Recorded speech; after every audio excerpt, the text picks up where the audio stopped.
کہ مسجد میں آتے ہیں تو بچے ہوتے ہیں، شرارت کریں گے، مستی کریں گے، چیخیں گے، چلائیں گے، اور ہم کیا کریں گے؟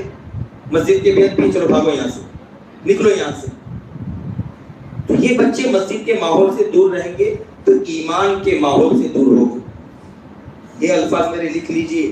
آج ہماری نسل جو تباہ ہو رہی ہے نا، آج ہماری نسل جو کفر و ارتداد کے دہانے پر پہنچے نا، وہ اس وجہ سے پہنچی ہے کہ ہمارے بچوں کو مسجدوں سے کاٹ دیا گیا، اور اس کے مسجدوں سے دور کرنے کے مجرم کوئی اور نہیں، کوئی یہودی نہیں، کوئی نصرانی نہیں، ہمارے اور آپ کے جیسے دیندار کہے جانے والے مسلمان۔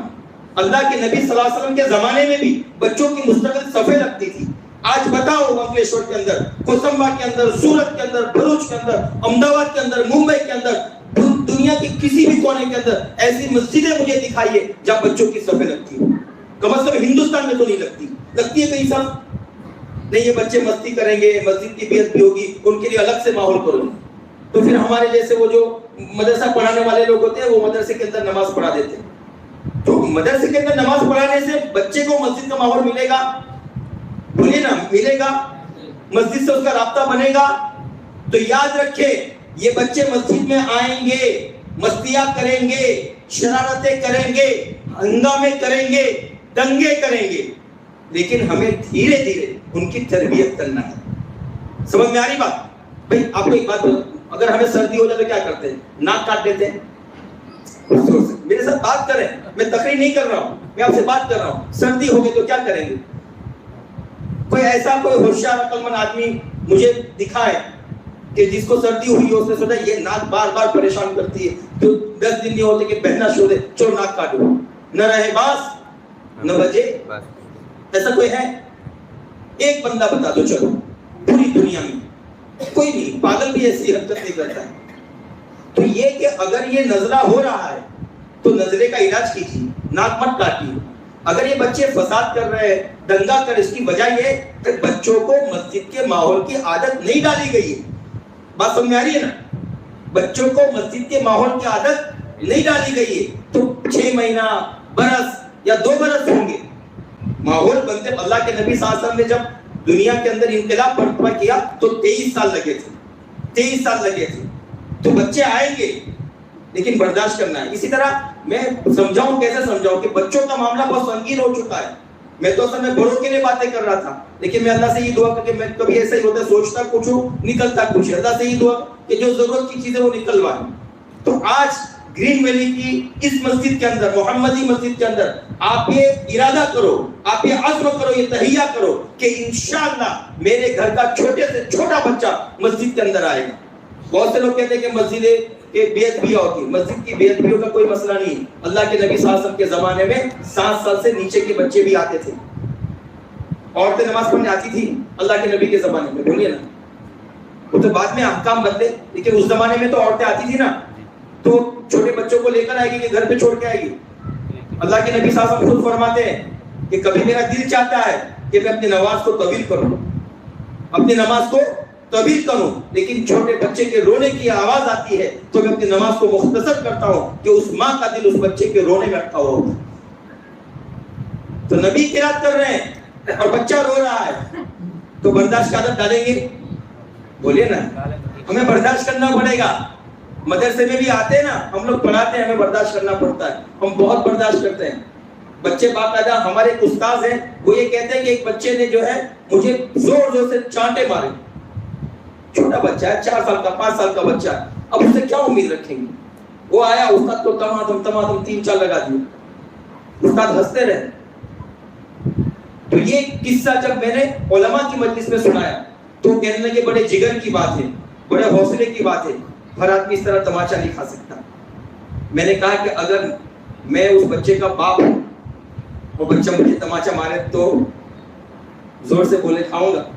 تو اصل یہ کہ ہم نے قوم کے بچوں کو اپنا بچہ نہیں سمجھا۔ تو سب سے پہلی فکر یہ کریں کہ ہماری مسجد کے اندر انشاءاللہ اب سے بچوں کی صف لگے گی، اور اسی طرح اگر بچے شرارت کریں گے، مستی کریں گے تو بچوں کو ڈانٹیں گے نہیں، پیار سے سمجھائیں گے، پیار سے سمجھائیں گے، محبت سے سمجھائیں گے۔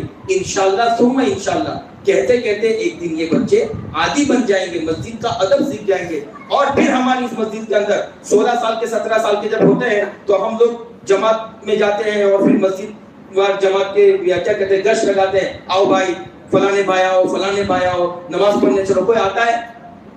16 سال کے 17 سال کے بچے آتے ہیں. لیکن اگر آپ 5 سال کے بچے کو 7 سال کے بچے کو آئیں گے, اب لوگ کہیں گے چھوٹے بچے آئیں گے مسجد میں پیشاب کریں گے, تو میں کہتا ہوں یہ صفے ضروری ہے کہ ہمارے بچوں کا ایمان بچانا ضروری ہے. زور سے بولے نا, زور سے بولے نا. یہ صفے اٹھا کے پھینک دیجئے, پھینک دیجئے صفے.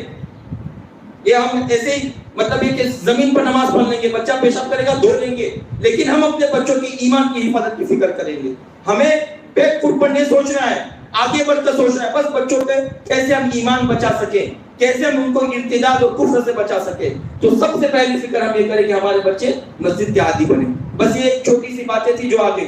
آج سے ہم یہ فکر کریں کہ انشاءاللہ میرے گھر کے اندر کوئی بھی بے نمازی نہیں رہے.